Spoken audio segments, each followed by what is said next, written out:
officials are ready. The players are ready. Skypark Podcast. Undisputed number one attraction, the pound for pound superstar. Vive basket, il faut penser basket. It's over! Unbelievable! Parfait. Allez, on va passer maintenant à l'invité suivant, qui n'est autre que le président de Castelnau, Michel Treize-Montant. Michel qui doit être heureux. Je vais l'appeler tout de suite pour parler de tout ça avec lui.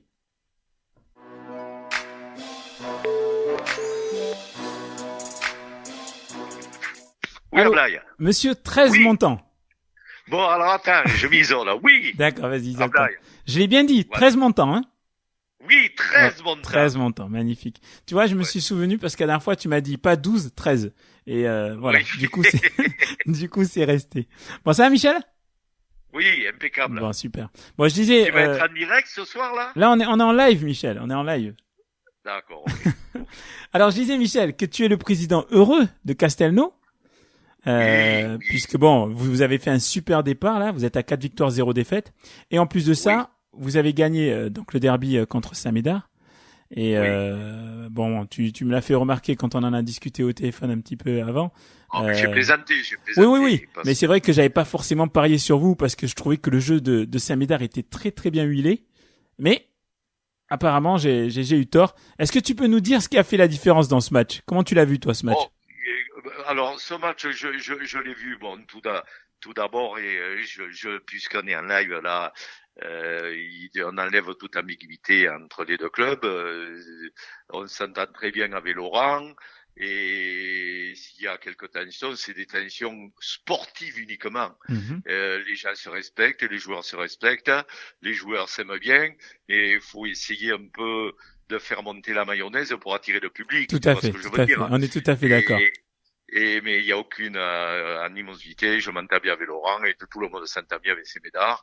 Mais disons que ce derby, il est exceptionnel. Moi, je souhaitais qu'il remonte rapidement parce que c'est un derby qui a toujours attiré du monde. Mhm. Et donc ça nous manquait dans Gironde, quoi. On était seul l'année dernière, on se sentait un peu orphelin. Non, bon, donc ça c'était, je tenais à le dire. Je l'ai dit au micro. T'as fait des remarques par rapport à ça, Michel?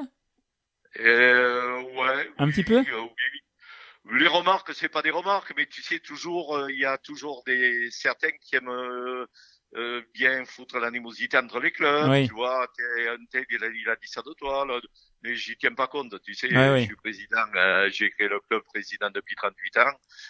J'ai toujours été le milieu du basket, on me le refera pas, quoi. Et je commence à être vieux grigou dans le milieu du basket. Non, mais bon, tout ça pour te dire qu'il y a aucune animosité, on s'entend bien avec Laurent et puis avec les joueurs et je respecte Alors, Camille, le coach, juste une petite parenthèse, Michel, avant de te donner la parole.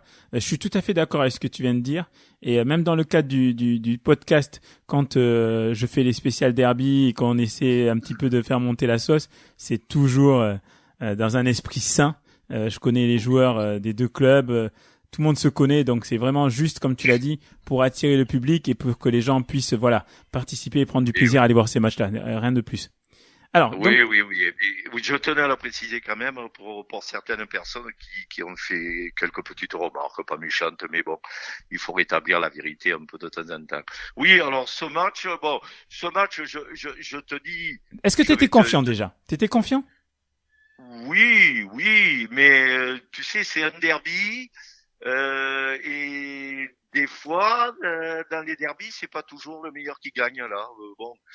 Tu sais, des matchs comme ça.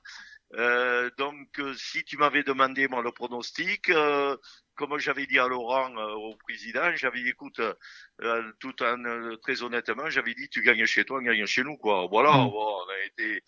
Mais bon, il se trouve que effectivement, on avait fait des matchs amicaux contre eux, mais bon, il nous manquait quand même Fred Adjouanou, et puis il nous manquait notre petit meneur Ousmane Gueye quand même. Ah oui. Et donc c'est la préparation. Fred avait été blessé, le petit Ousmane avait été blessé aussi. Et comme ils ont tous repris, ça change un peu l'équipe quand même. Tu vois ce que je veux dire? Oui, c'est clair. Alors, rien à voir avec les matchs amicaux que l'on a fait, avec l'apport de ces deux éléments qui sont primordiaux dans l'équipe, quoi. Alors, mais même malgré ça, j'aurais eu du mal à te dire, à faire un pronostic. Tu vois, on était parti, bon, ils gagnent chez eux, on gagne chez nous, bon, ben voilà. Mais bon, mais c'est vrai que sur le match, à part la première mi-temps qui a été serrée, où je pense, autant que je me rappelle, Sémédar mène 3 points, je pense, c'était du 19-16, je crois, autant que je me rappelle. Mais bon, après, à part le premier quart-temps, je pense qu'on a mis la main sur le match et bon, j'ai vu, à partir du second quart-temps, j'ai vu qu'on pouvait pas perdre, quoi. Tu vois ce que je veux dire? On a mis la main dessus et puis pour ce match uniquement, je dis pas que ça sera pareil pour le prochain match, le match retour, mais je pense qu'on a été supérieur en cette soirée-là, quand même. Pour répondre à ce que tu disais, effectivement, premier carton 19-16 et deuxième carton 24-5. Oui. Là, on a été le rouleau compresseur, là. Je sais même pas s'il y a pas eu jusqu'à 20 points. Ou c'est dans le troisième qu'il y a eu 20 points. Apparemment, il y a eu jusqu'à 20 points dans le match. Je sais plus à quel moment. Mais, est-ce que ça t'a pas surpris quand même? Parce que, on dit la vérité. Saint-Médard me semble quand même bien plus près que vous. Les gars jouent ensemble depuis le début de la saison. Ils ont fait la prépa comme il faut, etc. Oui. Ils ont déjà déroulé dans les matchs précédents. Vous, voilà, Ouais. vous venez de récupérer Fred qui était blessé pendant un moment. Vous venez de récupérer aussi Ousmane Alamène. Les choses se mettent Oui. en place un petit peu. Ils étaient plus près logiquement. Donc, est-ce que ça t'a pas surpris que en fait vous les écrasiez comme ça, surtout sur le début? Tu sais, je pense que le combat de ces deux équipes, je pense qu'il fallait mettre d'un côté, je pense, Cédric Bisley un peu sous l'éteignoir, et de notre côté, il voulait mettre Louis Delory sous l'éteignoir aussi. C'est les deux meilleurs marqueurs. Quoique ils en ont d'autres marqueurs, c'est Médard et nous aussi on en a d'autres. Mais si tu veux, je pense que si on fait le duel de ce match entre Cédric et Loïc, je pense que Loïc a pris le dessus quand même. Tu vois ce que je veux dire? Ouais. Alors c'est un atout. C'est ce que je pense. Je dis pas que je dis la vérité. Il y a Loïc qui a 24 points, je crois, et puis Cédric qui a 7 points. Bon, il me semble qu'il boitait un peu, Cédric. Je pense qu'il était blessé. Parce que, bon, alors ça a été un élément du match quand même. Après, sur le plan défensif, on a été très très très fort sur le plan défensif. Manu avait mis en place une défense qui était exceptionnelle, quoi. On les a subtilisés les ballons, on les a mis sous les témoins complètement, quoi. Mais bon, après, je pense que la clé du match a été entre Cédric et Loïc, et puis après notre défense où on était plus costaud, on était beaucoup plus costaud que quoi. Tu vois ce que je veux dire? Ouais. Alors, juste par rapport au point concernant Cédric, je suis moyennement d'accord avec toi parce que j'ai l'impression que sur la nouvelle équipe de Saint-Médard, justement, ils ont beaucoup de dangers, quoi. Cédric, c'est plus le joueur sur lequel tous les ballons vont.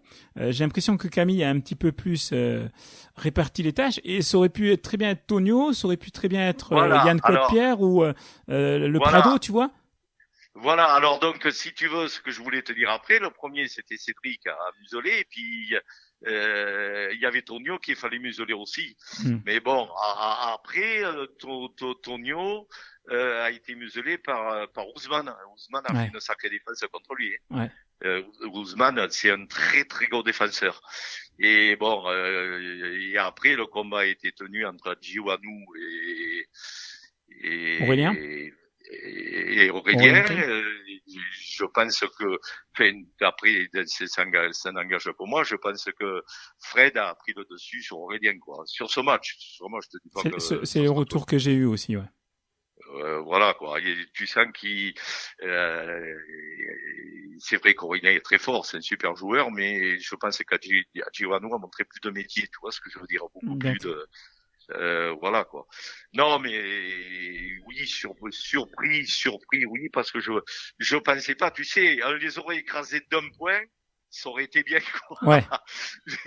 mais non, mais c'est vrai que je pensais pas qu'on allait faire une telle différence. Ouais, c'est clair. Parce que plus 20 chez eux, c'est quand même important. Tu parlais de Manu.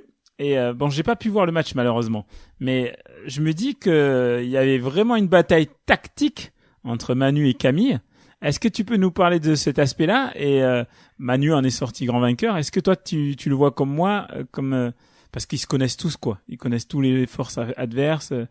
Est-ce que tu le vois comme moi cette bataille technique Oui, tactique? je le vois comme toi. Bon, grand vainqueur, je sais pas. Tu sais, il suffit que bon, la défense qu'a mis Manu en place a été exceptionnelle. Moi, pour moi, on sort là. Bon, après, les tirs, tu les mets ou tu les mets pas. Et Loïc avait la main chaude, Tonio et Cédric avaient la main chaude, parce qu'aussi on les a empêchés de shooter. Parce que c'est bien beau de dire lui il marque pas, mais c'était une défense que tu prennes le gars qui puisse pas jouer, on va dire celui-là il a pas marqué. Bon, après que Manu ait pris l'ascendant sur Camille, tu sais, Camille c'est un super entraîneur aussi, mais bon, sur l'ensemble du match peut-être, on peut dire que Manu a su mettre une défense beaucoup plus hermétique que Camille, peut-être, si je peux me permettre à parler comme ça, quoi. Ouais. Tu vois ce que je veux dire. Donc pour toi, ça s'est Bon. vraiment joué sur la défense quoi. Moi, pour moi, je raconte tu sais, pour moi, ça s'est joué sur la défense. Et après, bon, l'adresse exceptionnelle en ce moment de Loïc, c'est un magicien du tir en ce moment, quoi. Il est inarrêtable, quoi. Bon, espérons que ça dure toute la saison. Avant de te poser une question sur le match plus précisément, tu peux nous dire un mot sur Loïc? Est-ce que tu as le souvenir d'avoir eu une telle gâchette à Castelnau? Oui, à l'époque, on avait Karl Pleng. Est-ce que tu te rappelles? Oui, de Karl. Pleng? Oui, très bien. Karl a été très très fort, mais il y a eu Karl, il y a eu Manu qui était très fort à l'époque. Ouais. Rappelle-toi du temps qu'il jouait, c'était un scoreur. Mais je pense que la régularité depuis 2 ans là, je pense que Loïc arrive en premier quand même. Hein. Ouais. Mais bon, mais c'est vrai qu'on a eu des gâchettes aussi à Castelnau. Mais Loïc, c'est vrai que c'est un tireur d'exception quand même. Hein. Ouais, c'est clair. Je voulais te parler. Alors, je t'amène pas sur ce sujet pour que te forcer à critiquer qui que ce soit, mais je voulais t'en parler parce que ça fait partie des points qui sont souvent revenus après le match, de l'arbitrage. Alors, il y a eu beaucoup de coups de sifflet des deux côtés, et je voulais savoir quel était ton point de vue. Est-ce que tu penses que les coups de sifflet étaient justifiés ou comment tu l'as vécu toi? Tu sais, quand tu es président, que ton équipe est en permanence devant, que tu gagnes de 15 points jusqu'à 20 points, honnêtement, est-ce que tu as le temps de regarder si l'arbitrage est pour toi ou contre toi? Tu sais, c'est toujours pareil.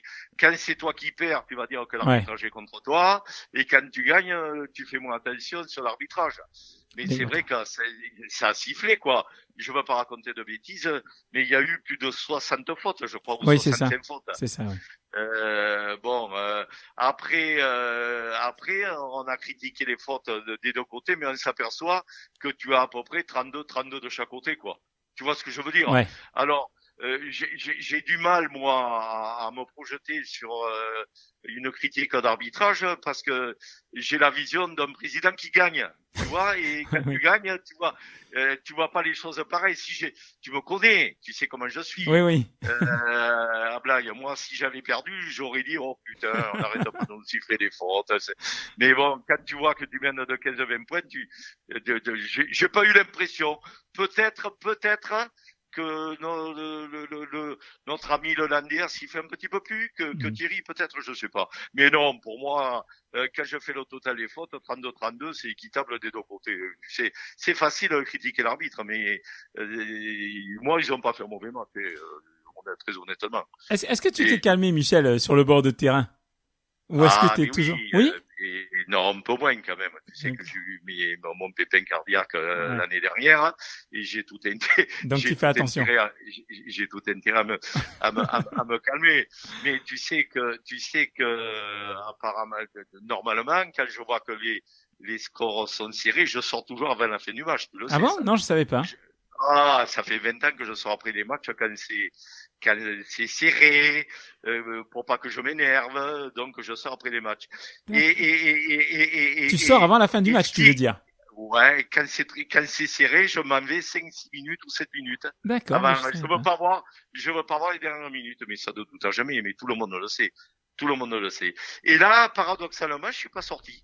Donc, si tu veux, T'étais confiant. j'étais confiant, quoi. Même si à un moment donné, on était à plus 18, plus 20, ils reviennent à 8 ou à 7, j'étais confiant toujours, quoi. Ouais. Je dis, ce soir, il peut rien nous arriver. Il pouvait rien nous arriver, quoi. Tu vois ce que je veux dire? Ouais, je vois très bien. Non, mais je me suis calmé, oui. Je me suis calmé par la force des échanges.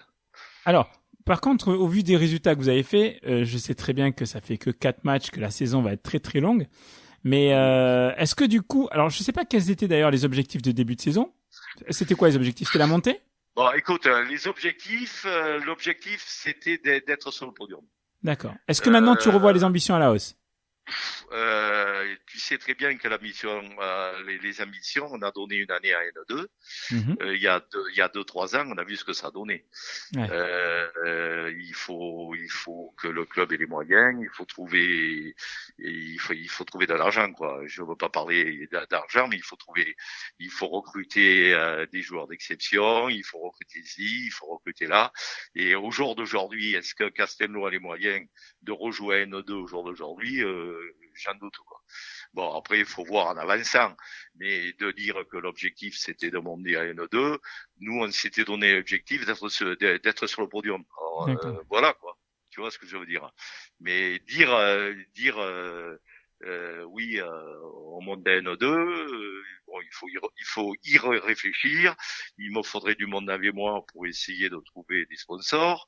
Bon, voilà.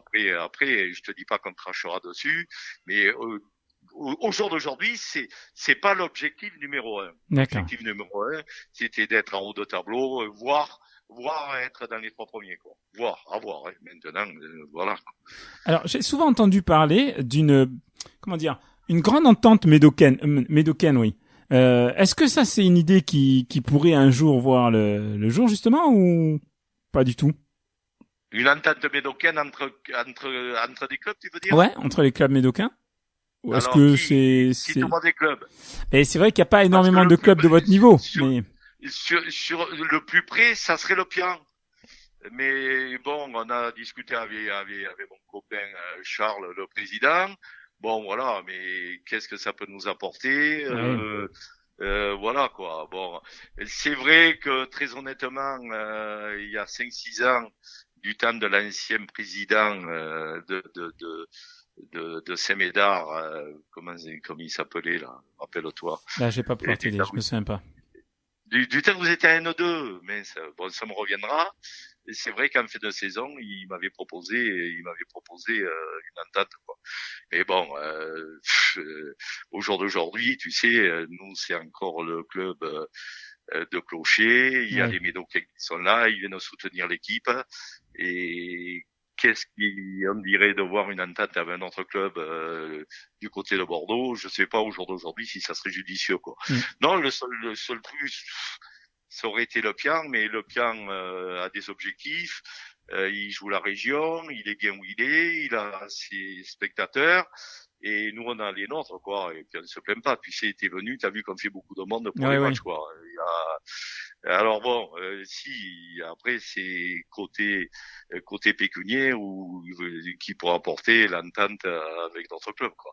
Regarde bien dans les Landes où tous les clubs, il y a 3 ou 4 clubs qui sont en entente. Ouais. Mais bon, au jour d'aujourd'hui, c'est pas d'actualité. Non. Ok. Est-ce que tu peux nous dire un mot sur ton alter ego du côté de Saint-Médard, Laurent? Oui. Qui depuis qu'il a pris ses fonctions fait pas mal de choses pour son club. Et oui, tu vois, ça l'a réussi. Qu'est-ce que tu peux nous dire sur lui? Non, mais d'abord, c'est un gars qui passe très bien avec les autres présidents. C'est un gars très correct, respectueux. Et je pense qu'il est sur le bon chemin de ce qu'il veut faire, quoi. Non, c'est un gars qui mène bien sa barque. Il y a une bonne mentalité de tous les joueurs. Non, il fait du très bon boulot, là. C'est bien ce qu'il fait. D'accord. Mais Michel, voilà, je t'embête pas plus longtemps. Je te remercie beaucoup d'avoir accepté de participer au podcast une fois de plus. Mais c'est toujours un plaisir, Blague. Tu sais que t'es le bienvenu chez nous et t'avais eu un pied à l'époque à Castelnau. Oui, c'est vrai. Tu sais, C'est vrai, quand c'est vrai. on met les pieds, quand on met un pied à Castelnau, on met les pieds toute la vie à Castelnau. Non, c'est vrai. Et ça. à chaque fois que je viens, je me sens très bien là-bas et vraiment. Il faudra que je vienne un jour et que je reste manger parce que je me souviens que les mais repas viens, ils étaient énormes et ça fait longtemps que je suis pas venu. Mais t'as pas voulu le dernier coup, t'es vite reparti, t'avais le petit ou la petite. Ouais, j'avais ma là, petite, c'est vrai. T'avais la petite. Mais je Mais repasse. ça fait grand plaisir. Mais c'est Ça fait gentil. grand plaisir. Et je voulais te dire, Michel, Allez, grosse bite. je Oui. pense souvent à toi, surtout quand arrive le froid, parce que je me souviens qu'à l'époque tu disais toujours, mais il fait un froid de. Non, attends, comment tu disais ça c'est la Sibérie, tu disais. Tu te rappelles Ben c'est quand j'allais dans les Landes, ça. Tu disais C'est toujours au- c'est la Sibérie dès qu'il faisait froid. Ouais, Ouais, ouais, d'accord. Ça mais m'a fait toujours, marrer. je suis toujours frileux. Ok, Michel. Mais Allez, le bonjour à merci pour Françoise. tout. Oui, et merci de ton interview, c'est super. Je t'en prie. Allez, bon courage pour la fin de saison. Allez, Ciao, Michel. Allez, au revoir, merci. Ciao, ciao. Et voilà, Michel 13 montants. J'adore Michel. C'est quelqu'un de très sympa. Et c'est vrai qu'il s'est calmé, Michel. Avant, c'était un petit peu tendu sur les bords de terrain, etc. Et j'ai l'impression que ouais, il s'est posé. Donc c'est très bien, c'est très bien.